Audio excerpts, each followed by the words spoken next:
All right, guys, we're jumping back into it. This was the last couple weeks of Champions League, so we're just gonna be talking about some of the games that we watched this week. Ralph, what game did you guys catch this week? Real Madrid, great game. Played who? They played Monaco. Mm-hmm. It was a great game. It was fun to watch because it was the coach. You know, Xabi Alonso is no longer there. So it was fun to watch them see if they were either going to choke or if they were going to rise to the occasion. And Vinny was, for me, the player of the whole week for Champions. Mm-hmm. He had 2 assists in the goal.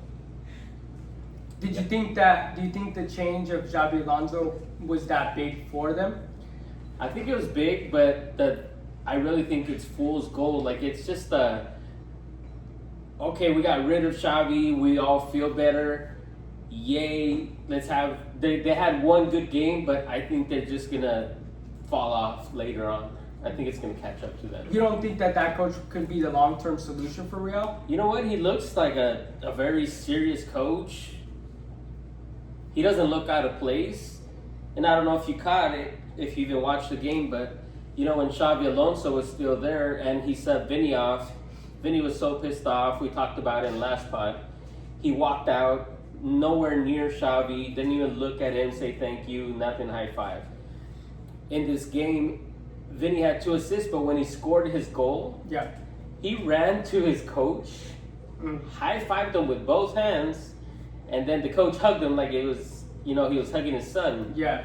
So, Definitely felt like that could have been a nice little, you know, like a little bit to Xabi Alonso. Like, look at, I'm protecting your superstar that you were supposed to protect, almost, kind of. right. And Vinny's like, look at Xavi, if you let me play the way I play, this is what could have been, you know, the Vinny for you Yeah. when you were manager. Yeah, and I think that's the dynamic I think that Real was missing in this first half of the season. They couldn't really those personalities in the locker rooms didn't really mesh as well as they thought they were. Like, they thought Xabi Alonso was going to come in from Leverkusen and it was all just going to go through and be an easy transition. But after Ancelotti left, I think some of the superstars didn't really want to be told, you need to do this, you need to do that, because they spent so many years, you know, doing things their own way. So now having a coach that kind of goes back to that, Yeah. I think that might be a step in the right direction for Real. Could it also have been that, I don't know if players don't respond to superstars that have just left the league, you know, not 20 years later, but maybe just very short amount of time, and maybe when they're training, Xavi's like, well, when I play, this is what I used to do. Yeah. So, you know, they don't want to hear that. They Yeah. just want to go out there and, like Ancelotti, just, hey, this is what you guys do. This is the game plan. Go execute it. Yeah. But he wasn't trying to nitpick at everything, so I think that's what it was. Yeah, and that game I thought was a real good stepping stone for Real going forward for La Liga and Champions League. Jazz, what game did you catch this week that you thought was the one that you wanted to keep an eye on? It was Barcelona for me. I mean, they did pretty good the first Who half. did they play? I don't remember the name. It's a hard name. It's like Red Star. I don't remember the last part of it, but it's like Red Star. I thought it was like something. Spar or something. Yeah, Sparta. Red Star, Sparta. I think that's what it is. Don't check me on that, Yeah, but don't do it. yeah, Red Star. I think that's who they play. Yeah, I only know that because the logo's a big. Yeah, red that's star. the big Red Star. Yeah. Yeah, but the first half, I mean, it was pretty interesting because it was, 1-0, they're beating Barcelona, and then after that, I'm pretty sure it was Fermin that scored right after. Yeah. Then it was 1-1. Lewandowski scored an own goal, and then after that, Barcelona scores again to make it 2-2 in the first half. A lot of goals in that game. And do you think with Pedri being out for the next month, do you think that's going to be a big factor for them going forward in Champions League? I think it will because Pedri's always been like the main person in the midfield. Yeah, he never misses games either. I mean, super durable. in last season, he didn't get injured a single time, and you saw how far they went. And now this season, that he's been injured a couple of times. Yeah. You could see Barcelona slowly falling off without Pedri. Yeah, the minutes are You starting to could tell catch right up. away. when Pedri's not there, you're like, why Yeah. does this team look so bad? Yeah. But then he comes back and it's like, oh, okay, now everything makes sense. Everything flows. Everything's moving the Yeah. right direction. I think this Champions League campaign that they have, Barcelona, Frankie's really gonna have to step up, and you definitely gonna have to look at the bench for Casado. You might even put Gerard Martin in there. Try to figure out a In the different type midfield, of. though? Try to come up with some type of solution. You're gonna start running out of guys unless you want to put Bernal out there, Mark Bernal, that young player out there, and see what he can do. But Hansi Flick is gonna have to start looking at his solutions, and Barcelona doesn't have the money to be going out there and buying, midfielders to help out for the rest of the season. So I they're think gonna have to Balde look could on the maybe be bench. moved to the midfield. I think he'd probably be the best one. Well, I mean, they have Joao Cancelo now, so maybe. Oh, that's right. Yeah, they but have. he's also a left back, so yeah, you can Start moving try some both of pieces them. Yeah. around. But yeah, Yeah. Barcelona, we'll see how they do as the rest of the Champions League and La Liga seasons go, because now without Pedri, that's a really big loss, especially going forward, because now the games are going to start getting serious. In group stages, you can lose 1-2 games, Oh, yeah. draw a couple games, and it's fine. As I long think as you even stay. now, if you don't mind playing those extra games, Yeah.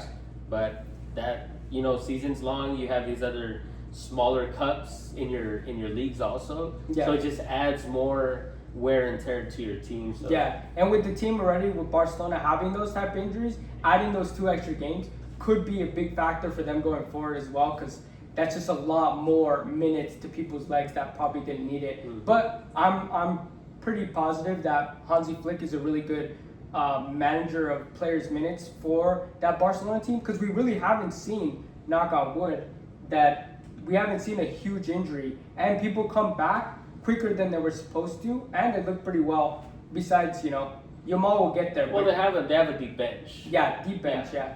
So, What about you? What team did you watch? I watched Chelsea Paphos. Paphos. I watched Chelsea Paphos this week. I'm a big Chelsea supporter, so I had to watch that game this week, and that was the game that I was really trying to focus my attention on, because we new manager bounce. You would hope that they can get it done, and it seemed like a pretty easy win for us. But man, was it it was rough to watch, because it just wasn't moving very well. The offense was just kind of hitting roadblocks, I felt like, and we have the talent that's there, but man, Chelsea does not look like a team that is ready to be competing for anything in Champions League, let alone like the Premier League as well. You don't think it's just what happens to a lot of these teams? Look at City lost to a really low team that they shouldn't have lost to. Mm-hmm. Do you think your team just maybe played down to the level? Because they get confident, and then the coaches even get confident because they throw in a lineup that they normally would not Mm-hmm. for an important Premier League game. So I think they're it's factored just, in. I don't think it was like, I think the new manager is trying different ideas, and I think some of the players are just, that's not their game. That type of offense isn't for them to be trying. Like he's adding more emphasis on not having Reece James and Cook in the midfield. And I thought that Enzo Maresca putting those 2 in there, I thought it changed games. Cook and Reece were pivotal in those games against Arsenal versus PSG. When they had to go into that midfield, they showed their quality. And for them to get stuck back at right back and left back, and only be able to go all the way back, play defense, and then go all the way forward, but not really doing anything besides maybe crossing the ball every once in a while, I feel like he's just limiting them, and they're not being able to be more inside the game, which kind of sucks. But we'll see. As long as Chelsea keeps going in Champions League, we're above the eight team mark, so Yes, we you will do. have that bye next if we beat Napoli next week. But well, I'm hoping that Chelsea can stay on that run and hopefully find form, but we'll see. This week we were talking about some of the games, but what type of goals did you guys catch? Any players that really stood out for you, Champions League wise? Yes, I saw mostly extended highlights this week. I had a lot to do, but I did see Kvaratskhelia had an awesome goal. For who? For the team he plays for, PSG. There you go, PSG. Yep. And also, let's see, Danny Olmo was the other one who had a nice goal. They're both outside the box, by the way. Yeah. And the number one goal for Vinny obviously had a really nice goal but the one that took it was a kid from Kairat, something else. Mm-hmm. I think it's an Austrian team, but he had the goal of the week and the best goal out of any other player. I think if you have a couple minutes during the week, I think you should probably catch up on those extended Yeah, highlights. it's Club Brugge versus Kairat. Yeah. Kairat something. Yeah, fun game to watch. Even the highlights were really cool to see. Two teams that you normally wouldn't see on TV being able to battle it out on Paramount TV is pretty cool to catch the teams that we would not really be able to see as much. Jazz, was there a player that you caught this week that stood out to you? Well, I was gonna say, Danny Olmo. I mean, it was pretty good outside the box. You know, he came as a sub, and well, he did what he had to do. He always does that. He just comes in and just like Fermin, they both or Ferran, they always sub in and they always make an impact. That's why I said Barcelona is very deep in, in that they have just players that could just sub in and they always make an impact. Well, I appreciate you guys asking me what player I thought or what goal I. Well, we're getting to you, but obviously it's going to be a Chelsea goal, so we already know, right? Or am I wrong? And it is a Chelsea goal. Hey, there you go. I was pretty happy to see that Caicedo was able to score one for us, especially for a guy that doesn't normally score. For him to throw his body out there to try to score to get us the win is enough for me to be like, yeah, that's my guy right there. Best defensive midfielder in the league. Not only that, there actually is another player that I want to shout out that I thought, I wanted to give a little bit of flowers to. A player that's, in MLS and having time away from the European game. He showed up at Sporting and he scored one for us. Luis Suarez scored a disgusting goal for and he for bit Sporting. somebody afterwards. And he bit somebody afterwards. So I was pretty happy to see that. I was pretty happy to see the scores for Sporting be 2-1 and one of the guys on the board was Luis Suarez. So shout out to him. Hopefully he has a great career over at Sporting. I'm glad that he left Inter Miami and got some playing time over in Portugal. We're actually talking about a Colombian Luis Suarez, right? Yeah. Definitely one of my favorite players. I hope the older version that's playing in Inter Miami, I hope he has a nice end to his career. But He already had it a couple of years ago. hopefully he finishes it off, and now we have a new Luis that maybe might have a great career. Maybe. Not. So that was pretty cool. Yeah. Let's talk about some of the teams that could actually win Champions League, or which two teams do you think will be at the very end? Let's go with Ralph. Which two teams do you think will be at the very end of this Champions League? At the very end. I like a lot of teams, a few teams, but just so I won't throw any names out there, I'm going to say the second team that will be there will be PSG. I know they were there last year and they won it last year, but I just can't count them out. They have the same people. They play great athletes. Love Bradley Barcola. You don't think that their Dembele is not playing as well as he was last year? Yes, he might not be, but I don't think he made that big of an impact in the final, right? Not really, no. So, and that PSG team is not just Dembele. That's the thing. yeah, as that's well. the thing. You have Vitinha running it just like Pedri does. Mm-hmm. You have your wingers that are just amazing. Nuno Mendes in the back. He can come up. He almost scored in against Sporting, but obviously he didn't. But he makes that kind of impact. Best fullback in the league, Nuno Mendes. It's close. It's close, yeah. Yeah. That PSG team is stacked. And Yeah, who's your it's second stacked. team? Well, that was my second place uh-huh. team, and my first place team is, of course, since before Champions even started, I picked Bayern. Love Bayern. Love watching them. They're fun to watch. They have young players. They have old players. Olise has 33 GAs. Luis Diaz. Love that guy. Colombian. Best offense in the world right now? I think so. Just because they have so many weapons. Mhm. And of course, they have the veteran Jerry Kane. In the middle, that guy's he just doesn't stop. I really hope he gets nominated, at least in the top 3 for Ballon d'Or Yeah. in the next year. I think he will, but he never gets his flowers. Yeah. But those are my. Oh, and let me mention Lennart Carl. Mm. So yeah, Chuck mentioned, you should watch this 17-year-old that they're saying he's like Messi. I'm like, no, he's not anything like Messi. And when I watched him play, he actually does play like a young Messi, and he's making an impact. He scored goals. He's not just out there running around. They're like, oh, look, there's that kid. No, he's making an impact and scoring goals. So. Yeah. Can't wait to see what he does on the world stage at the World Cup for Germany. That would be a big series of couple games for him as well, and for Germany. Hopefully, he can really fulfill his shoes in there. So, Jazz, what two teams did you think? I feel like I would choose Arsenal and Barcelona. Hey, Arsenal. You know, Arsenal.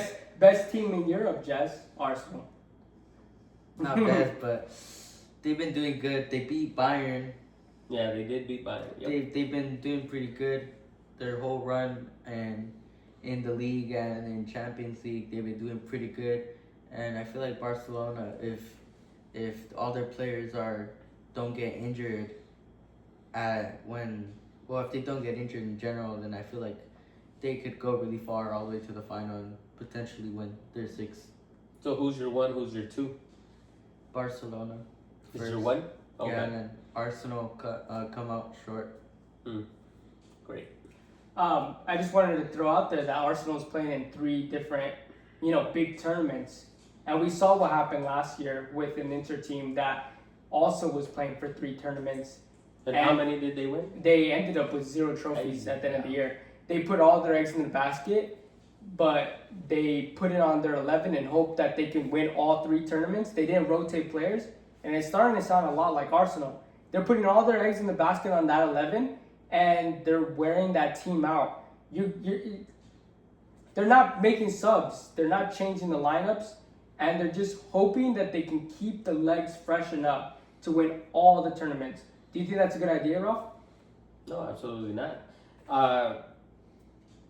The first thing that coaches talk about, or their strategies, is when they have these smaller cups that aren't champions or Premier or La Liga or Bundesliga, they always put in a second team, or at least give your players a little bit of rest. Some of the academy guys too. Yeah, right? some of the academy guys, they come up and they start getting some minutes, but if you're in Arsenal and you keep putting that same 11 for every cup, and you just to try to win every cup with your starting 11, that's not going to be good. You're either going to get somebody hurt. They're obviously going to be tired. Yeah. I think not only physically but mentally. So. Do you think if Arsenal don't win anything that it's a failure of a season, Jess? I mean, I feel like it would mean that that something needs to change in there. I mean, they've been first for like mostly the whole season in the Premier League. If they don't win that, then there's something wrong, because they're 7 points ahead. Then after that, they don't win Champions. I mean, that's the hardest one. It's the hardest one. I mean, it's really hard to win Champions because, for example, Inter, they beat Barcelona, about to go against a PSG that was doing their best that whole season. Then they got scored 5 times. I mean, if they don't win anything, then I feel like something has to change because of how deep they are into the season and how many points ahead they are. Yeah. By the way, we watched that game, and shout out to Caleb. He said, "Oh, my team PSG is gonna win 5-0," and they won 5-0. They did. Yeah. I think it's a lot to do with that Arsenal team is really struggling to find what their identity is when it's not that same 11. When they make the subs, when they try to change the lineup, they immediately, Arteta goes right back to it, and he's like, they start having a little bit of struggles, and Arteta just goes right back to it. And I think that's the problem, that he doesn't really have it in him to experiment, and doesn't have really the ideas enough to be like, okay, let's try this. All the great coaches that we've been talking about that have won Champions League, that have won the Premier League and won different leagues, they've experimented with their lineups and tried different players in different positions. Pep does that every day. Yeah, and Arsenal kind of is just always kind of stuck in their ways, and I think that eventually, unfortunately for them, they might be their biggest downfall. Or even if they do win something this year, that could be the downfall for the future, because you wore those players out that now after this year they might win a trophy, but they'll never be the same again. So you're just So is it what did you say? It's disappointment or is it a failure if they don't win a trophy? Oh. You didn't answer the question. For sure, to me, it's a failure. No matter what, they win. If they don't win anything, it's a failure. If they win one trophy, it's a failure. So they have to win all three? They don't have to win all three, but at least two. You have to. What about one of the big ones? Yeah. I mean, as long as you win Premier League or Champions League, I think that's a win in your book. But if you only win one and then you drop the ball on both, I mean, he's had 9 years with the unlimited budget that Arsenal's had and the guys that he wanted. Like Arteta's in the room picking these players, and for him, you picked them and you chose them out there, and for you to have 9 years with fans that are loyal to you, that let him take his time, and for 9 years to not get anything, I think it's a really bad look. Yeah, and it's a really bad look because you have the bar so high because you have a Hansi Flick, like you mentioned. He came into Liverpool, Arne Slot, sorry, my bad. Yeah, Arne Slot. He came into Liverpool, not even his own players. In that same year he came in, he won the Premier League and he beat Pep. Easily too. Easily. It wasn't like Liverpool barely skated by. Yeah, it wasn't like Liverpool was like, oh well, maybe they might. It was done halfway through the year. We're already halfway through the year, and we're still looking at Arsenal like, oh, it's coming. Yep. You're gonna slip. So unfortunately for them, we'll see how the rest of the way goes. But I like the two picks that Jazz picked. The Barcelona, it's a high-powered offense versus a very strong defense in Arsenal. So what about your two teams? Did we get your two teams? The two teams that I'm going to go with to get to the end are, I think, a little bit outside of what everybody thinks. I don't want to pick a Bayern, even though they're definitely on my list of teams to watch out for, and even a Barcelona. But I want to give some shout out to some of the other teams that I think are dangerous when they find form. It's not, Champions League is not, it's not the Premier League race where you're good the whole season and then you win the trophy. This is a tournament, and some teams are better at tournaments than others.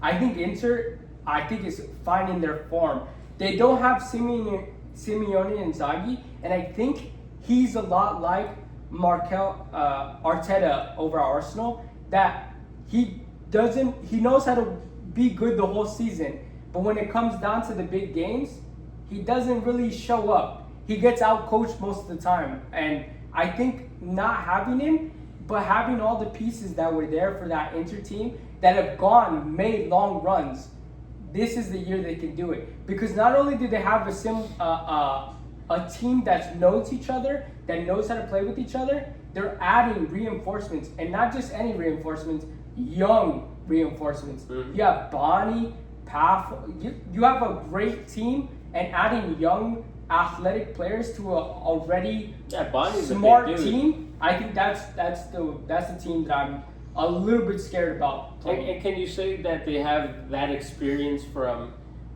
last year coming back with that epic win against Barcelona? So they have that experience. Yeah, a lot of those players are in that team. Right, it's most of the same players, but they also have that experience of losing, like getting killed in the final. Yeah. So they've experienced those highs and lows in Champions League, and it's the same guys, like you said, it's the same circle. So I think they're very experienced. So I think that's a good pick. Is that your number one or is that your number two? That's actually my number one. I think Inter is actually going to win the whole thing. And I think they are going to lose City A because of it. They're not going to be able to get it over the line. But I'm pretty sure they'll pick champions over City as long as they win one of the big trophies, I think Kivu, the new coach for Inter, I think it's a successful season. Nobody thought he was going to do this well. The second team that I'm going to go with is actually a Premier League team. And Can I guess? Yeah, go ahead. Premier League. I've actually been talking about this team I think all you're year. going Liverpool? No. No? Oh. I'm going to go with Man City's Pep. Ah. I think Man City are going to get there, and unfortunately for them, it could go either way though, Inter and Man City. But I don't think Pep is such a guy that loves the storybook ending kind of too. I don't see him ending his career at Man City not getting anything. he's either going to win the Premier League or he's taking that Champions League. So you're saying he's leaving after this year? Oh yeah, I think that's pretty much a given. I think he's gotten to the point where I think he feels that Man City's in a good place. And what a better place to leave Man City than on top with the Champions League. Yeah, but what if he doesn't? Is he still leaving? If he doesn't get Premier League or Champions or FA Cup, Carabao, if he doesn't get a single trophy, is he leaving or is he coming back? It would depend on how he feels at the end of the year. If he Oh, still has that I'll drive, call him. I'm glad that you call him. But I'll it call just him. depends on how much drive he still has. He's giving so much to the game already. What more is Yeah, it? he that- doesn't need He it. doesn't need it. But yeah, if he wants to. But he is the type of guy that like he wants to end the season with a trophy. And I'm not the type of person that would bet ever on Pep, because every time Pep is has a choice to either go win it or end the career just being happy with second place, he goes and wins it. So I think Man City and Inter will be the last two teams, and I think Inter is gonna outsmart Man City's offense. So that's pretty much who we think is gonna make it. I think we wanted to just finish up with just what type of do you think that the Premier League is as strong? Because a lot of times all of our picks besides mine today, actually you know what, actually two of our teams are Premier League teams. But a lot of times it's not those teams that even get close to winning it. A lot of times it's a Serie A team, a La Liga, a Bundesliga team. So League One. a League One team. So I just want to throw it out there before we finish up the pod. Do you think the Premier League teams are as good as they say, or is it just that they're good in their league, but they don't really show up on the world stage, especially in Champions League? Go ahead, Rob. I think they're great in their league. I think they're really good teams, talented. They have a lot of good players from all around the world. I think Premier League has the most diverse, when it comes to countries and the players they have. But I don't know, it's something about their style that, when they face a La Liga, when they face a Bundesliga team, they usually get bounced, they get beat. Yeah. So, I don't know. I don't know what happens, we'll just have to see if this year, hopefully, maybe we'll get a Premier League playing a La Liga, Bundesliga team, and we'll see who comes out on top. But yeah, there's something about their style that it's always the other leagues that, come up on top. What do you think is the problem with their style, the Premier League style? They're too pretty. Yeah. They're too finessey, and they're not dogs. They don't dive or go head first to try to do this, do that. And, they can play their possession and play the beautiful football they play, but, you get a bunch of scrappy guys and they just want to attack and run fast. Yeah. It catches up to them. I think one of the other things that have come up that why the Premier League teams usually don't win it is that a lot of the players make a lot of money, and compared to other leagues, they don't make as much. So they really do try to put an emphasis when they do play those smaller, leagues. They, those players want to take out some of the Premier League guys, because you take out those guys, those teams will be calling you at the end of the year. So what do you think about that, Jess? Do you think that could be some type of an issue going forward with the Premier League? That's why they're not usually a team that wins Champions League, because they get paid so much more? Well, yeah, I feel like that they overpay them, and that they're like, oh, well, doesn't really matter as long as I play good sometimes, and Yeah. I'll still get the money that I want. So Mhm. maybe they just play. Like my dad said, they play pretty because they make all the money. So Yeah. they're like, well, we don't really have to play as ruthless because Mm-hmm. we make all the money that we need. Yeah, they don't really. So the Premier League makes more money than a Real Madrid player. Oh, easily. I mean, a lot of times, because you got to remember, they get a lot more deals made in the English media. They have the big, contracts with NBC and stuff like that. I mean, do you see a lot of Real Madrid games besides ESPN being played on No, TV? they only play on ESPN. Yeah, and the Premier League teams, they play on different channels. There's USA, there's NBC, there's Right. Paramount, Peacock. There's so many different avenues that you can make money as an English player, especially in the Premier League. And La Liga doesn't have there's not that much, people wanting to watch Villarreal versus Real Sociedad. They're not going to be waking up at 7 in the morning, especially in the United States. In the United States, a lot of people that want to watch the Premier League, it's easily, you can watch it anywhere. Put on Peacock and put it on. And you can follow teams that, aren't the big six. And so they still make a lot of money through that as well. So you always see players getting these big moves from other leagues that you're like, man, that guy's not worth 50 mil. But the Premier League pays it, because they just have that money. Yeah. So, Like your team paid like 500 million 2 years ago, right? Last year, 2 years ago. And so, my team does spend a lot of money on a lot of mediocre players, but we're trying to fix that. Hopefully, we can figure out what's the problem with that. But hopefully, when we cap that budget, we can start paying for players that are actually worth that amount of money. But yeah, I hope that this year we do have a stronger Champions League finale because, last year, again, like we said, PSG put a beating on them, and hopefully this year coming up, we have a lot better of a game. So I think that's pretty much it. All right. Did you want to give Jay a shout out for, Oh yeah, I just want to thank Jay for watching the pod. We really appreciate you and your views. And I think the next pod that we'll be doing, I promise, will be Where's Waldo, but instead of Where's Waldo, we'll do Where's Ronaldo because gosh darn it, I couldn't tell you where he's at. So we'll talk about him. He's on Netflix if you watch his wife's Netflix. And show, it's also on YouTube as well. So we'll try to catch up with him and see what we can find out for you, Jay, and then also decide if we should end his career and how he's going to look for the World Cup this year going forward. Yeah, and no, he's not the best player in the world.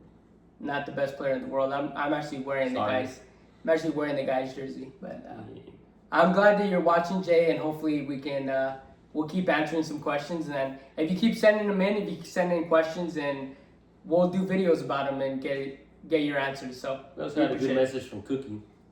Thanks for watching, Cookie. Great. Thanks.